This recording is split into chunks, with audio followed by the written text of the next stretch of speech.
HRN listeners. As we celebrate our 15th year, we are deepening our commitment to giving voice to the next generation of food systems storytellers, and we need your help. Our internship and fellowship programs help activate new possibilities for underrepresented and underestimated young people through experiential journalism, audio engineering, and production training. Through these unique programs, HRN helps food equity stewards build essential workforce readiness skills that expand their potential and foster economic mobility. Please consider supporting these critical programs. And with a minimum donation, you can be entered to win a dinner for two at an amazing restaurant in one of 8 cities and tickets to a concert at a great venue in one of those cities. We have incredible partners across the country who have donated, as they also share our passion for helping to educate the next generation of food systems storytellers. Check out heritageradionetwork.org/15 to donate and enter to win today. That's heritageradionetwork.org/15 to donate and enter to win today. And make sure you donate before March 31st. Thank you. This episode is brought to you by Escape Maker's first-of-its-kind virtual agritourism conference.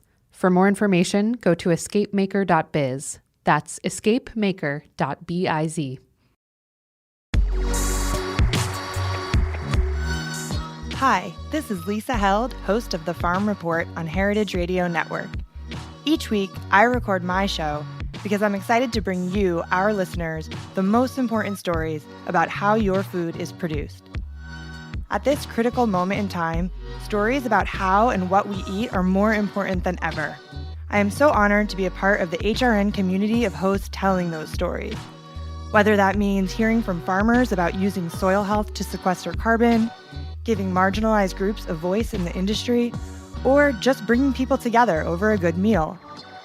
This year, HRN is celebrating its 10th anniversary, and we need your support to keep food radio going strong for the next decade. Join the HRN community today by becoming a member. Go to heritageradionetwork.org/donate right now. You can even show some love for my show by selecting The Farm Report in the designation drop-down menu. Thanks for listening to HRN.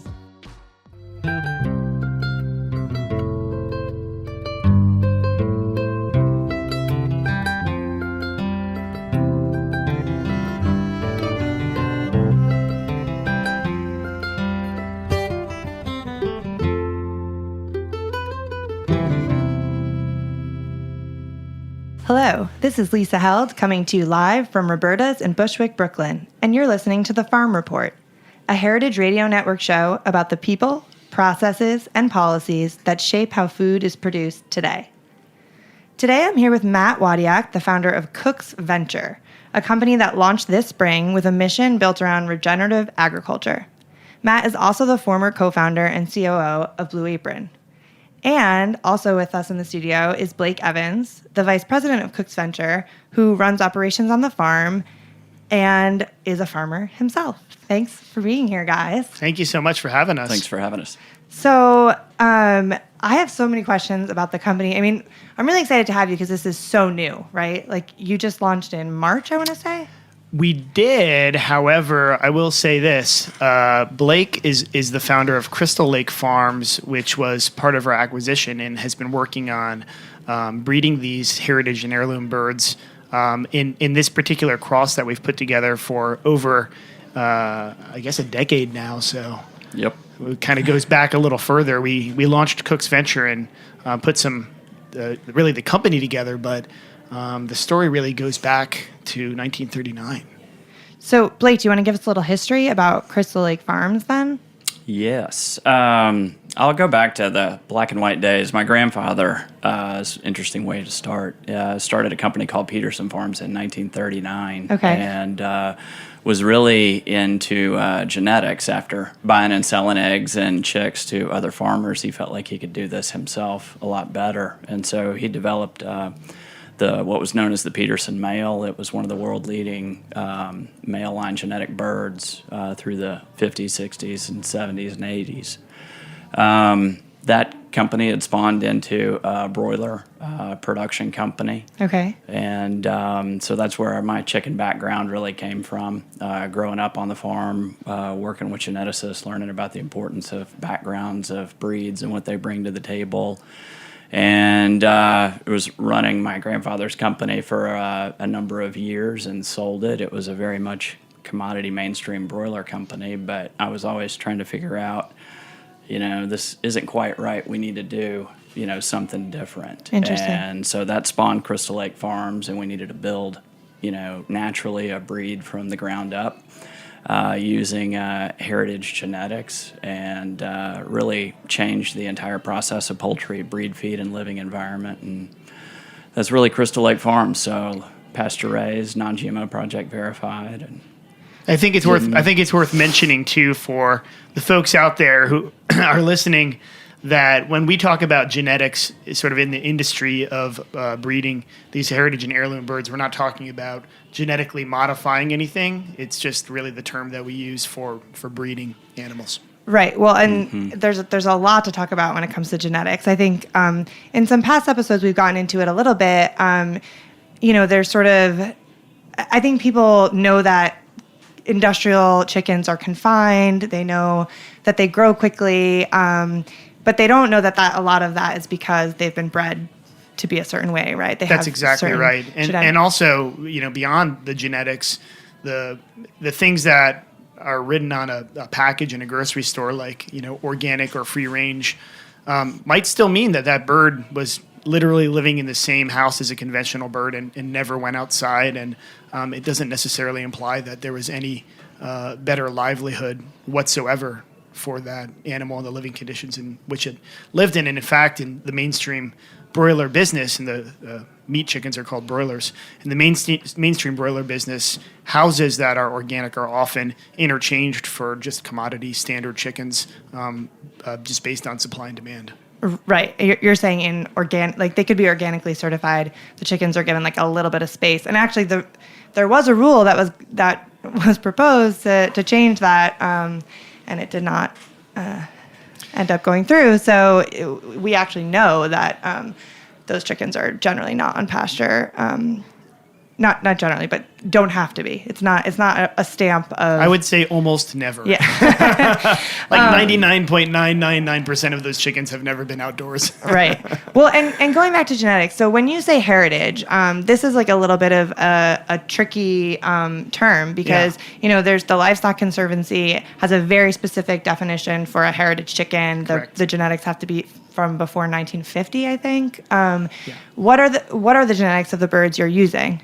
Good question. So we have 3 lines, so it's a 3-way cross bird, and we're really the only genetic breeding operation in the country other than Cobb and Aviagen Hubbard, which are the 2 big multi-billion-dollar companies. And our line goes back to the Transylvania Naked Neck for our male line genetics.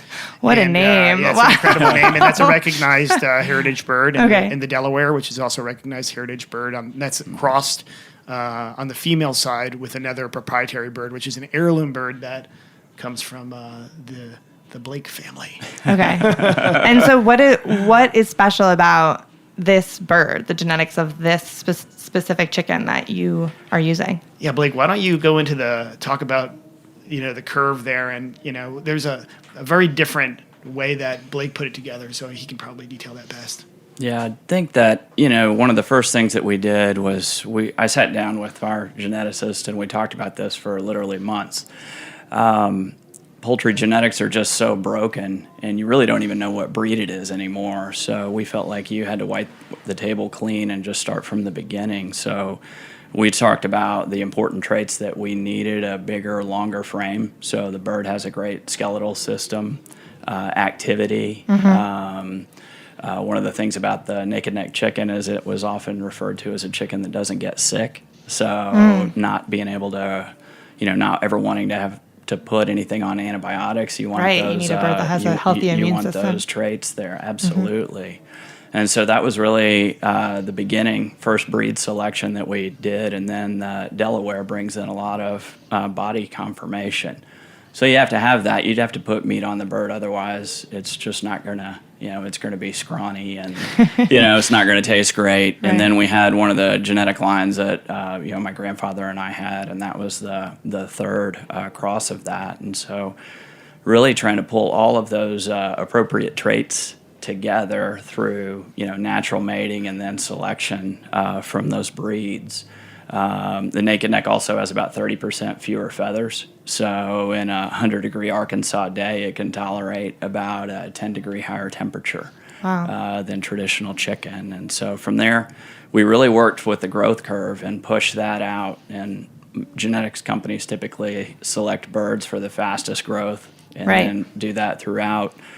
We didn't want those birds. We wanted it to give a chance to their skeletal system to develop fully, so when they did put the meat on, they could handle it. They weren't just sitting around. And then also organ development. If your breast grows so fast, you're really constricting your lung growth and your heart development and things of that nature. And so we really just pushed that growth curve back until those things were developed. Got it. So those are some of the It's really the keys. only line that actually has that curve in the broiler industry, and it's fascinating. A really kind of good analogy is that if you think about our birds at what would be where conventional broilers are harvested 42 days. Right. Our birds, we were just walking on the farm the other day, and we had some 45-day birds perched 8 feet up in a tree.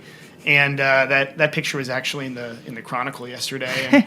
And it's pretty incredible to see an animal that's living in an environment naturally that can grow a little bit slower, and it's athletic. And it's kind of like a skinny teenager, and then you just flip that light switch, and then it fills out, and they become just really beautiful, robust birds. And what that turns into is something that, from an eating quality, is just a really delicious eating quality line of breed. So taking the best of the heritage traits along with something that has great flavor and juiciness and a more chickeny chicken, if you will, that has a good life. Right. And that's that was a 10-year project, putting that breed together and getting that cross right. So you've got the bird. What does the actual system look like in terms of raising them on pasture? Are you using like barns and letting them out every morning and rotating them? I would imagine at this scale, it's not like following them around with a wagon kind of situation.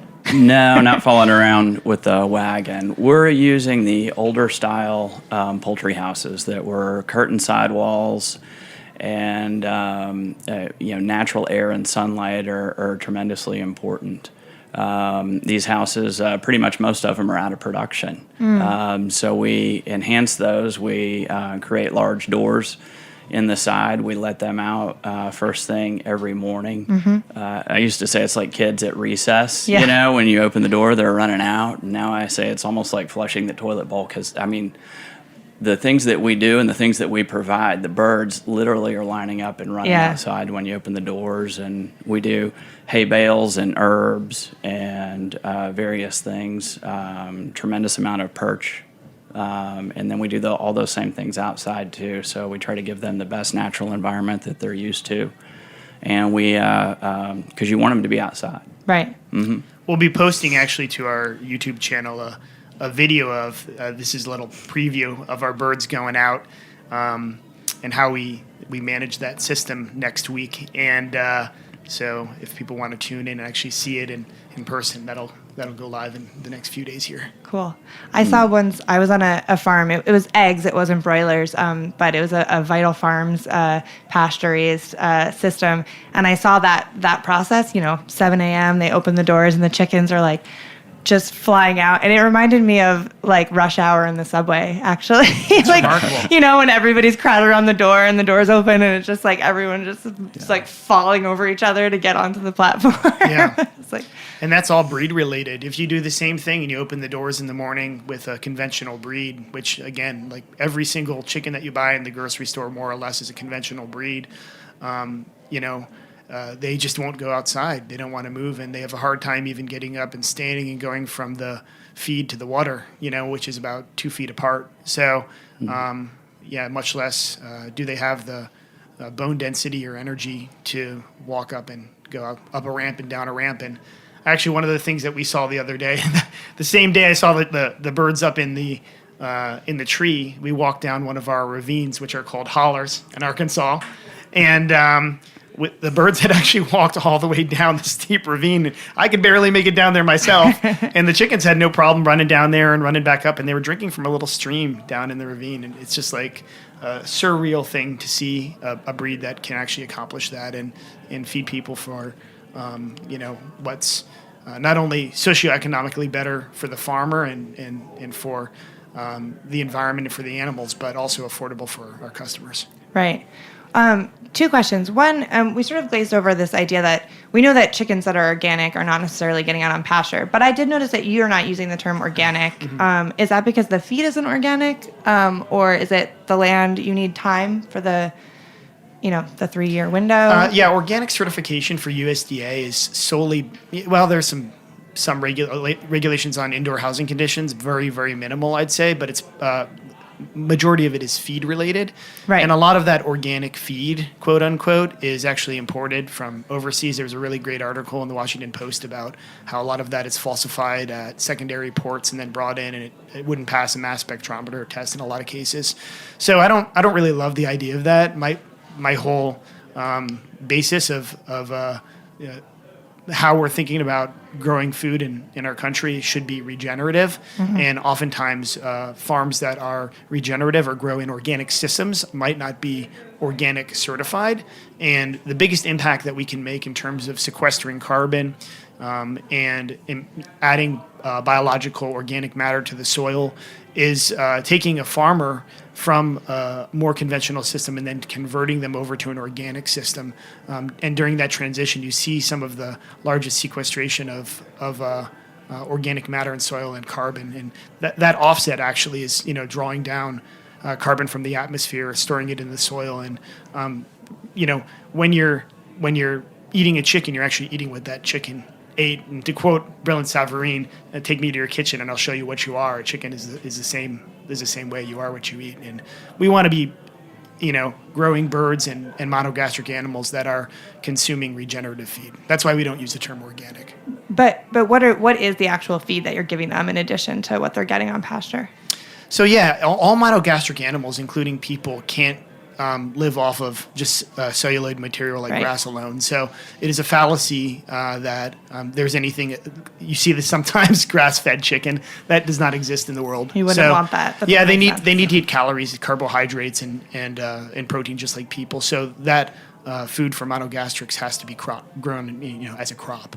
So whether it's lupin or lentil or corn or soy or one of the many variants, some kind of wheat or farro. There's a lot of different things that we're experimenting with putting into our feed to create a better feed system in conjunction with our mills and our partner farms that are growing feed for us. And the goal would be to marry up the organic systems of the crop rotation to the nutritional needs of the chicken, and then the chicken can supplement that with some forage outdoors. Right, yeah, no, and that's why I'm pushing you on it, because, I want to talk more about the overall regenerative mission. And, my mind goes to, you've got these chickens and they're on pasture and it's great. And then, are you feeding them soy from row cropping, systems in the Midwest that are then depleting soil? And so it's sort of like so we're only working with farms in transition. So cool. Farms that have left conventional systems, so all non-GMO project verified feed that are doing at least a basic legume and carbohydrate rotation. So what we're foundationally trying to do is, year one, when a farmer enters transition, you want to make sure you get that cover crop and you cover the ground, start sequestering carbon via that, building better root systems, building better fungal sugars, eliminating synthetic inputs to that land, and then adding in additional crop rotations as years progress to really grow them into what will be eventually a organic certified farmer if they choose to be so. But, giving farmers that IP and paying a premium for American non-GMO crops is really, really important for the health of what is actually our greatest natural resource, and it's our soil. So we have an 800-acre farm where we have 57 chicken houses, but on that piece of property, we can affect tens of thousands of acres of land to regenerate it and conserve our soil. Right. actually conservancy isn't even enough. We really have to add that, rebuild it. Exactly. So, that happens over time. And one of the missions of the company is, while we're undergoing this process, is to do annual soil samples and make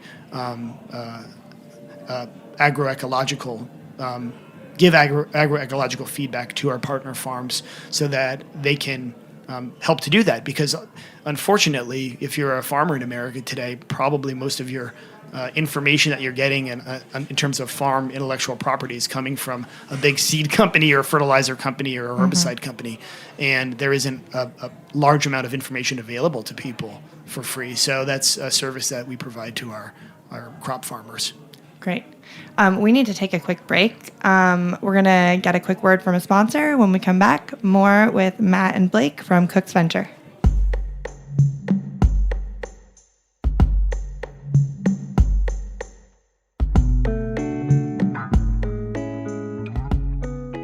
This episode is brought to you by Escape Maker's first-of-its-kind virtual agritourism conference.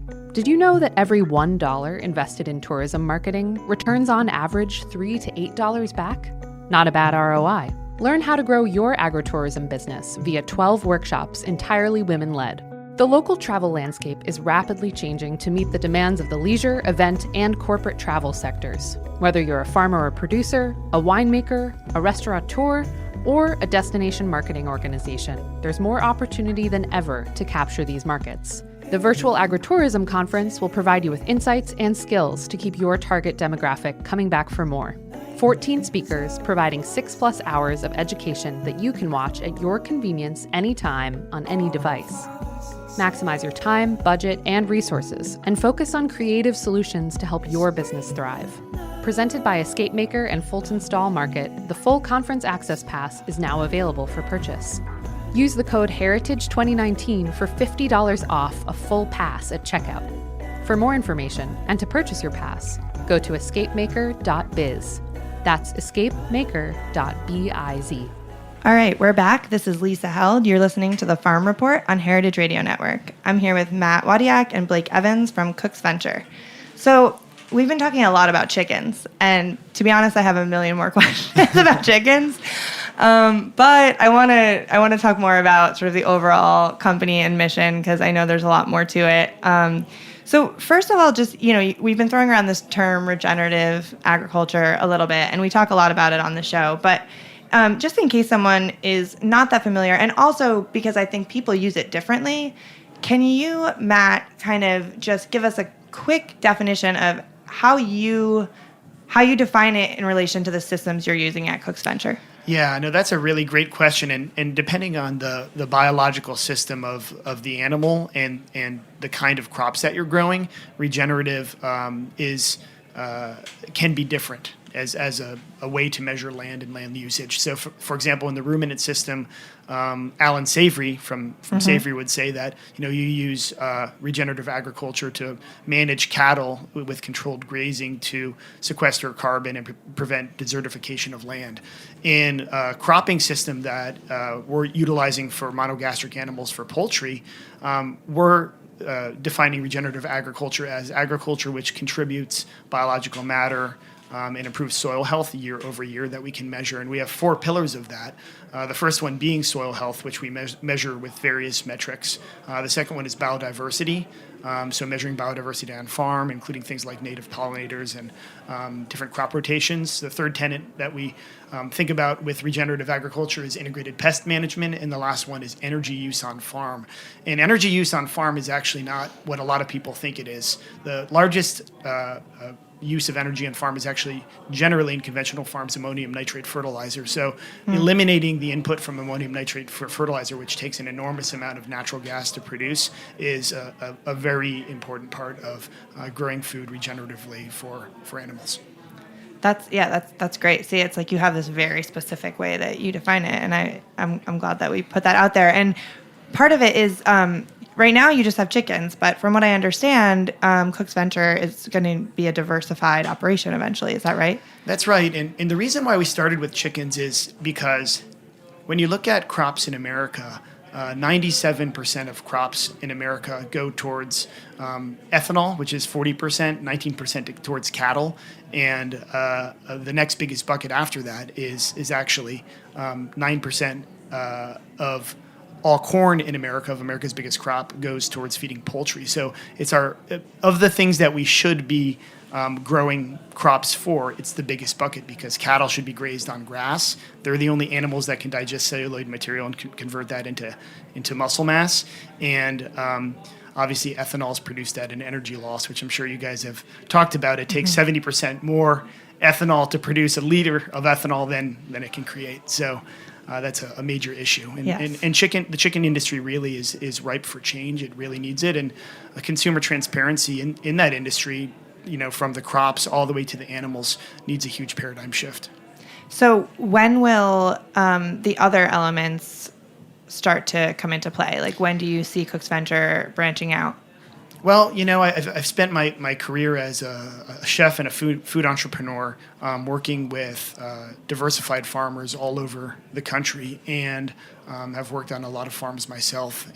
And we have really great connections with folks who are growing incredible cattle and growing incredible pigs and regenerative systems, and also diversified vegetables and managing permaculture appropriately for vegetable farming, which actually is interestingly only comprises 3% of American agriculture, is all of the fruits, nuts, lettuces, and vegetables that we grow as a nation. People don't often realize that it's such a small percentage. So we're gonna get to those things, but we really want to change the way that people are thinking about poultry, because that is really the most impactful and biggest bucket that we can utilize to mitigate climate change and build a better food system. In terms of the other items, hopefully, later this summer we're going to launch some other items, and then eventually towards the end of the year we'll hopefully have a full list of SKUs. Got it. Okay. And so you started with this farm in Arkansas, 800-acre farm.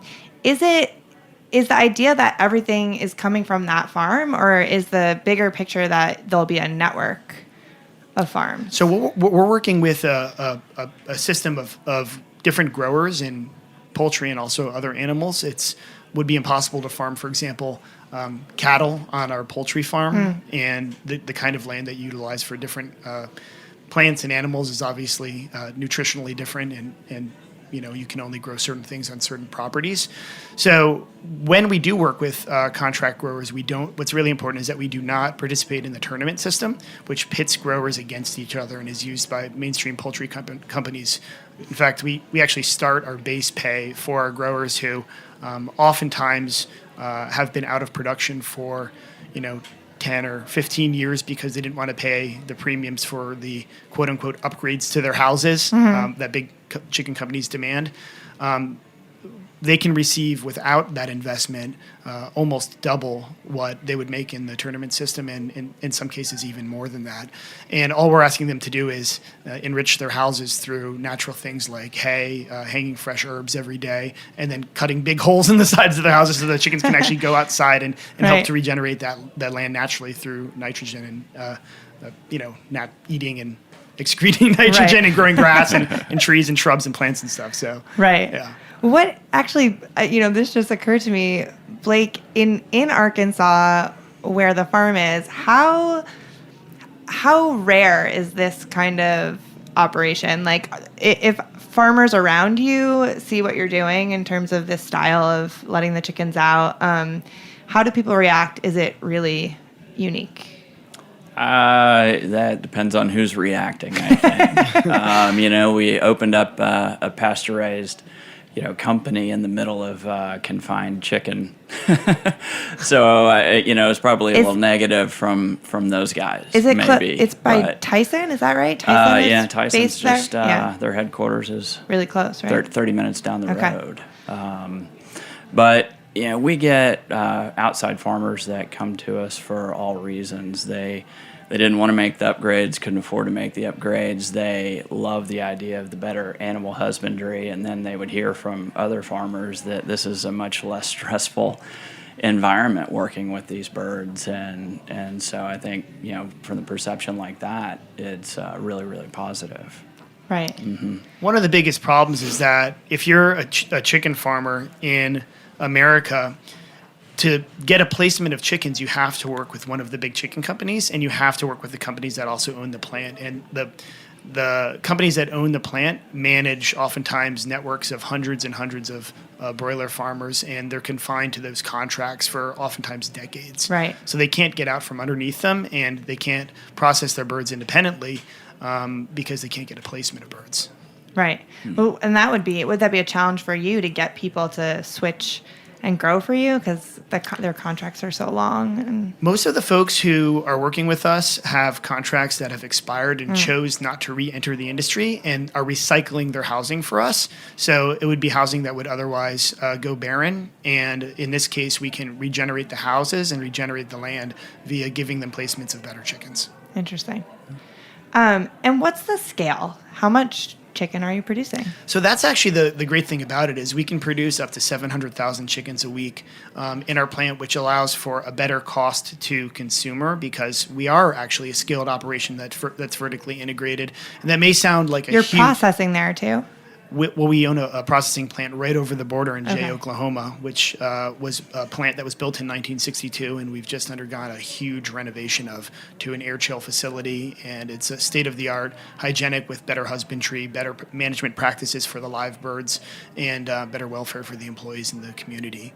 So we're part of Oklahoma Quality Jobs Act, and we have a really strong social mission and commitment to the community to make sure that we're trying to do everything, better. It doesn't start with really or end with the chickens. It begins with the farmers and it goes all the way through the supply chain to your employees. And you have to give to your people what you would want for yourself. And that's a huge part of our company and social commitment. Right. And I mean, that 700,000 chickens a week, that's a lot. It sounds like a lot, but it's actually in mainstream, it would be considered a smaller plant. Right. I mean, it's still voluminous enough to offer some scalability and better variable costs that we can pass on in savings to customers, but it's actually not a very big plant when compared to the plant they just built down the street from us, which does what 1.9 or 2 million chickens a week. Wow. Yeah. That's incredible. And that's one of about 40 plants of that size in our country. Right. But the whole industry is about 160, 170 million chickens a week. Yeah, 9 billion a year. 9 billion a year. Right. Well, and that makes me think about, I think, this company, you talk a lot about scalability and making it not a tiny thing that's just for one person. You're trying to get into grocery stores, right, and get to masses. As you scale up, how do you make sure that you don't fall into the same systems that those companies have fallen into, which is, trying to make things more cost effective? So changing systems in order to keep those costs down. And, I don't think scale is necessarily bad, but often in scaling up, things start to fall through the cracks. And you just can't allow that to happen. And through scale, you can offer better variable costs via optimized logistics. For example, by planning your land and crop rotations to sync up with the chicken's natural need in terms of nutrients, you can grow crops more efficiently and regenerate land and also be more cost effective while paying farmers more. You can get more by harvesting a cover crop, for example, that is sequestering carbon in the soil and contributing calorically to the chicken. So there are ways to optimize off of input costs that go into raising birds that are also economically friendly and agriculturally friendly. And that's the interesting thing about developing a company in the food space in this era is that we have the ability to measure things and use technology like soil sensors and heat unit mapping and USDA APHIS data that comes from satellite imagery and dates back decades to predictively grow crops using really good science. That's good science. So like some of the systems that bigger companies have created are actually pretty good systems. They're just utilized in the wrong way. So if you use those for good instead of, just the lowest possible cost, and people are willing to pay a few cents more for their food, farmers can actually make a living wage and you can eat better food. And I'd say that in addition to the fact that share of wallet for the American consumer is going to increase in the coming years, and we're actually lagging compared to most of the world in terms of consumer income percentage that goes towards spending on food. Right. So, the money is there to support a better food system, and, for what it costs to buy a Happy Meal at McDonald's, you could eat pasture-raised chicken every single day if you're committed to being a part of that change. Yeah, I think there's a lot of other issues in terms of, not everyone has access to the chicken that you're it's sold right now at Fresh Direct, I think. And Fresh Direct, we just launched in San Francisco, and we're selling online nationwide in our pre-sale, which that will go live in July. So we'll next month be shipping all over the country. Right. And you can go on the website on cooksventure.com and support the system. Right. Yeah, and I get what, I completely agree with you on price, and what I was getting at with the access thing is it's just, so many people live places where there's they can't access this food, and so that's what's interesting about this conversation is kind of. It's true, and I think that as the consumer, especially Generation Z and Generation Y, adapts to a changing environment in food retail, more and more people buy things from their smartphones than from stores, and it's not going to be long before we have a completely different kind of e-commerce grocery system that's out there that will be a fourth or fifth generation e-commerce grocery system. And this started, with Webvan in San Francisco in 1999, and Peapod and Fresh Direct, and of course Blue Apron, where I founded and used to work. And the grocery system of the future won't look anything like what it looks like today. Do you really think that everything's going to shift online, though? I feel like a lot of those things for so long were that it felt like that. And do you really think that's the direction the trend is? I think that, grocery stores are inherently not very efficient, unfortunately. And you think about what a grocery store is, it's really a giant warehouse that's meant to keep people warm and food cold. And they're very expensive from an overhead perspective to operate, and they're not always very convenient. So when you think about the carbon footprint of going to a grocery store, getting in your car, driving there yourself, putting one apple in a big plastic bag, and then driving that back home. I know some e-commerce has gotten some flack in the past about packaging, but from actual carbon emission standpoint and a greenhouse gas emission standpoint, e-commerce beats grocery 10 times out of 10.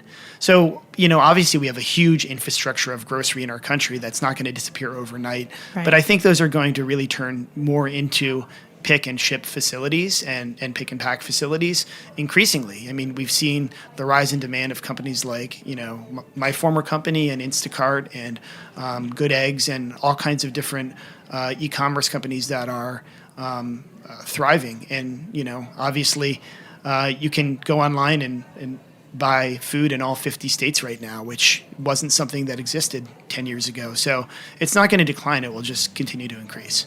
Where does local food fit into that conversation? Local food fits great into that strategy moving forward as we disaggregate these huge hubs that feed highly inefficient retail operations. You can build smaller hubs that can support farmers more efficiently, and small and medium-sized farms will then have an opportunity to direct sell into pick and pack centers that can go out directly to consumers, and consumers can then take days of shelf life off their food and eat more interesting and more diverse cultivars of foods. All right. Unfortunately, we are running out of time. But I guess I just want to, I feel like we should have a conclusion question, which I guess just tell me what you want people to know about next steps. Because right now, we talked a lot about chicken. We talked about your big mission. Where is Cook's Venture going in the next year? What we really want to focus on building on a very high level is building better farm IP that can help to sequester carbon, regenerate soil naturally, and create a new food system that is agriculturally more sound, that supports healthier nutrition for our land, protects our greatest natural resource, our soil, and also gives customers a choice to shop in one place to buy everything from a measured and known source that we know supports a better agricultural community. What do you mean by farm IP? Intellectual property. So by that I mean that's a tech term. Yeah, measuring. Yeah, we want to be measuring how we're influencing our land and not just saying it. So it's really important to document and publish it scientifically. And if we don't get something right, we need to acknowledge that also. That's really important. Got it. Well, thank you so much for being here, Matt, Blake. I really appreciate it. Thank you so much for having us. Thank you all so much for listening to the Farm Report on Heritage Radio Network. If you enjoyed the conversation, please subscribe to the podcast, rate it, and share it. I'll see you next Wednesday. Thanks for listening to Heritage Radio Network, food radio supported by you. For our freshest content and to hear about exclusive events, subscribe to our newsletter. Enter your email at the bottom of our website, heritageradionetwork.org. Connect with us on Facebook, Instagram, and Twitter at heritage_radio. Heritage Radio Network is a nonprofit organization driving conversations to make the world a better, fairer, more delicious place. And we couldn't do it without support from listeners like you. Want to be a part of the food world's most innovative community? Rate the shows you like, tell your friends, and please join our community by becoming a member. Just click on the beating heart at the top right of our homepage. Thanks for listening.